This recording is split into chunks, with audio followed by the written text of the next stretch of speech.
बारिश ने खोली सिस्टम की पोल।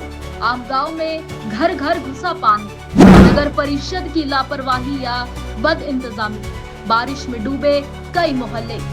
शिकायतें होती रही, कार्रवाई नहीं। जल भराव से जनता बेहाल। घरों में पानी, सामान बर्बाद। आखिर जिम्मेदार कौन? बारिश ने फिर खोल दी सिस्टम की पोल। गोंदिया के आमगांव में बारिश का पानी सड़कों तक नहीं बल्कि लोगों के घरों में घुस गया है। सिद्धार्थ नगर, रेणुका नगर, द्वारका नगर और यशवंत नगर में जल भराव से जनजीवन अस्त व्यस्त है। स्थानीय लोगों का आरोप है कि बार बार शिकायत और ज्ञापन देने के बावजूद नगर परिषद ने कोई ठोस इंतजाम नहीं किए। लगातार हो रही बारिश ने गोंदिया जिले के आमगांव नगर परिषद की तैयारियों की पोल खोल दी है। सिद्धार्थ नगर, रेणुका नगर, द्वारका नगर और यशवंत नगर इलाके में भारी जल भराव से लोगों का जनजीवन बुरी तरह प्रभावित हो गया है। हालात ऐसे है कि बारिश का पानी सीधे लोगों के घरों में घुस गया। घरों में रखा अनाज, फर्नीचर, कपड़े और अन्य जरूरी सामान पानी में भीगकर खराब हो गया, जिससे परिवारों को भारी आर्थिक नुकसान उठाना पड़ रहा है। स्थानीय नागरिकों का आरोप है कि जल निकासी की उचित व्यवस्था नहीं होने के कारण हर बारिश में यही स्थिति बनती है। कई बार नगर परिषद प्रशासन को ज्ञापन देकर नालों की सफाई और जल निकासी की मांग की गई है। गेली 5 दिवसापासून या ठिकाणी मुसळधार पाऊस होत आहे आणि संपूर्ण वरील कॉलनीमधील पाणी या ठिकाणी साचलेलं आहे। या साचलेल्या पाण्यामुळे नागरिकांचे आरोग्य धोक्यात आलेलं आहे। हे पाणी विहिरीमध्ये सुद्धा साचत आहे आणि त्यामुळे नागरिकांच्या आरोग्याचा प्रश्न निर्माण झालेला आहे। संबंधित प्रशासनाने यावर दखल घ्यावी। अनेकदा मोर्चे, निवेदने देऊन सुद्धा स्थानिक नगर परिषद या ठिकाणी कोणत्याही प्रकारे लक्ष देण्यास तयार नाही आहे। याचा सर्व जे काही होईल, नागरिकांचं आरोग्य जे धोक्यात येणार आहे, त्या संबंधाने स्थानिक प्रशासन, नगर परिषद हे जबाबदार राहतील। संबंधित नगर प्रशासनाने वेळीच दखल घ्यावी, नाहीतर नागरिकांचे आरोग्य धोक्यात येईल आणि विविध प्रकारचे रोग उद्भवू शकतात। हीच आमची मागणी आहे। मी श्रीकांत वसंतराव पिंजरकर, राहणार रेणुका नगर। यावर्षी पावसाळ्यात इतकं जोरदार पाऊस झाला आणि याकरता 2 वर्ष अगोदर पण नगर परिषदला आम्ही एक पत्र दिलेलं आहे। त्या पत्रात नाली आणि पाण्याचे हे केलेलं आहे, अर्ज पण दिलेला आहे। जवळपास 60 लोकांचे सह्या घेऊन दिलेले आहे। आणि दरवर्षी असं आल्यावर दरवर्षी आम्ही नगर परिषदला जाऊन हे करतो की या नालीचं काय करणार आहे। तर ते नेहमी सांगतात की आम्ही याचं प्रोव्हिजन करणार आहे, याचं हे म्हणजे इस्टिमेट पाठवणार आहे, ते पाठवणार आहे। पण दरवेळी तेच रडगाणं नेहमीच चालू आहे की इस्टिमेट त्यांना मागितले पण की म्हटलं इस्टिमेट झाले असेल तर मला त्याची कॉपी द्या आणि ते कॉपी मी कलेक्टर साहेब किंवा CO वगैरे जे मोठे वरिष्ठ अधिकारी आहेत त्यांना सांगून किंवा कोणतेही म्हणजे DPDC वगैरेचे जे हे येतात, काय म्हणते, मंथली मीटिंग राहते, त्याच्यात आम्ही बोलू म्हणून सर्वजण, पण त्यांनी आतापर्यंत काही दिले नाही। पण यावर्षी भरपूर म्हणजे बाजूच्या लोकांनी काय म्हणतात ते पाणी अडवून पूर्ण पाणी आमच्या एरियामधून माझ्या घरासमोर आणलेलं आहे।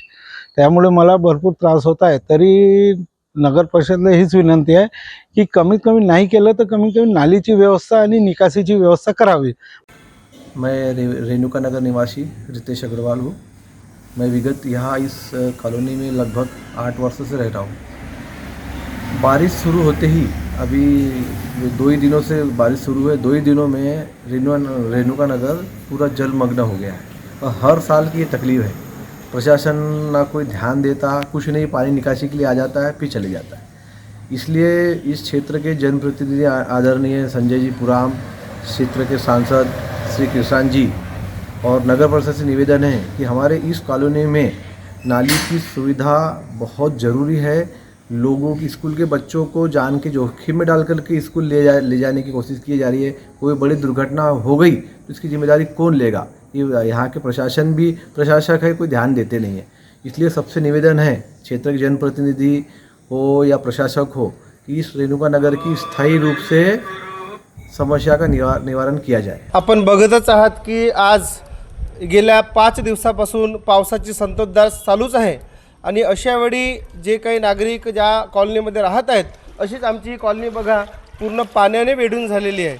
तर या पाण्याने वेढलेल्या कॉलनीचा आम्हाला एवढा त्रास होत आहे की बऱ्याच वेळा आमचे लहान मुलं बाळं या ठिकाणी रस्त्यावर खेळायला येऊ शकत नाहीत किंवा त्या नाल्या नसल्यामुळे सगळीकडे पाणी फिरत आहे, घरामध्ये जात आहे आणि त्यामुळे आरोग्यावर त्याचा विपरीत परिणाम होईल याचं शाश्वती खूप मोठी आहे.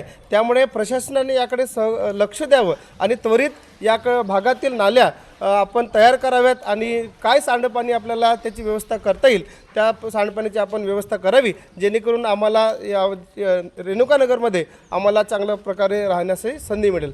धन्यवाद. मी रेणुकानगरवासी प्रशांत येरणे. इथे पाण्याची खूप समस्या निर्माण झाली आहे.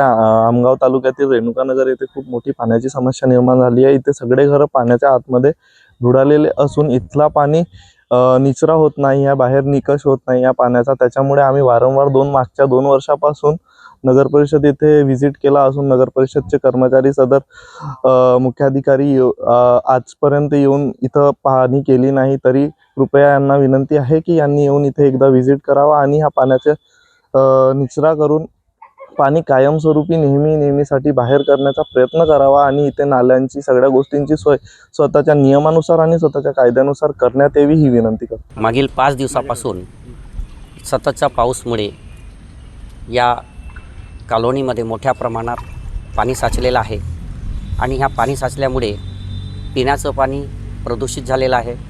तसंच पाणी साचल्याचा आरोग्यावर देखील मोठा दुष्परिणाम होईल आणि म्हणून प्रशासनास विनंती आहे की या ठिकाणचं पाण्याचा निचरा लवकरात लवकर करावा ऐसी विनंती है। लेकिन जिम्मेदार अधिकारियों ने इस और कोई ध्यान नहीं दिया। लोगों का कहना है कि यदि समय रहते उचित योजना बनाकर नालों की सफाई और पानी निकासी की व्यवस्था की जाती तो आज उन्हें इस परेशानी का सामना नहीं करना पड़ता। अब प्रभावित नागरिकों ने नगर परिषद से तत्काल जल निकासी की व्यवस्था करने, स्थायी समाधान निकालने और बारिश से हुए नुकसान का सर्वे कर राहत देने की मांग की है। न्यूज फर्स्ट के लिए संवाददाता राधा किशन चूटे की रिपोर्ट। हमारा हर शब्द समाज की आवाज, हमारी हर पहल निष्पक्षता का कदम, आपकी हर समस्या में आपसे पहले दिखेंगे हम हैं न्यूज फर्स्ट। ईश्वर का सच, हमारा साहस और आपका विश्वास। सच, साहस और विश्वास। अगर आप ये वीडियो YouTube पर देख रहे हैं तो हमारे चैनल को सब्सक्राइब कर बेल आइकन दबाएं।